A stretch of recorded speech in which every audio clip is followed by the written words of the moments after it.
अलम तर अन्नल्लाह यअलमु मा फिस समावाति व मा फिल अर्द मा यकूनु मिन नजवा सलासतिन इल्ला हुवा राबिउहुम वला खम्सतिन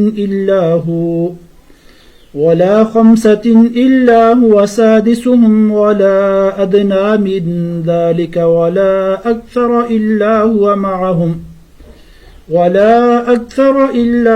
मअहुम ऐनमा कानू सुम्मा युनब्बिउहुम बिमा अमिलू यौमल क़ियामह इन्नल्लाह बिकुल्लि शैइन Aleem.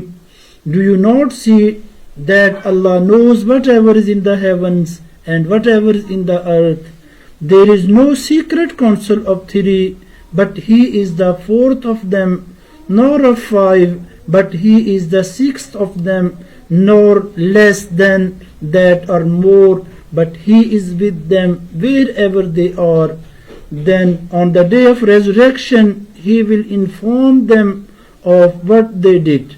Indeed, Allah is all knower of everything. क्या तुम देखते नहीं कि अल्लाह ताला जानता है इस सब कुछ के बारे में जो आसमानों में है और जो जमीन में है.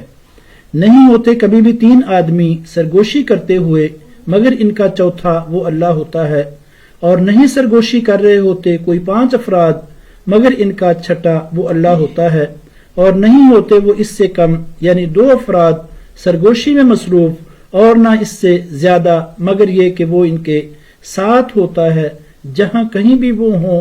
फिर वो इनको जतला देगा क़यामत के दिन जो कुछ भी उन्होंने अमल किया था. यकीनन अल्लाह हर चीज का इल्म रखने वाला है.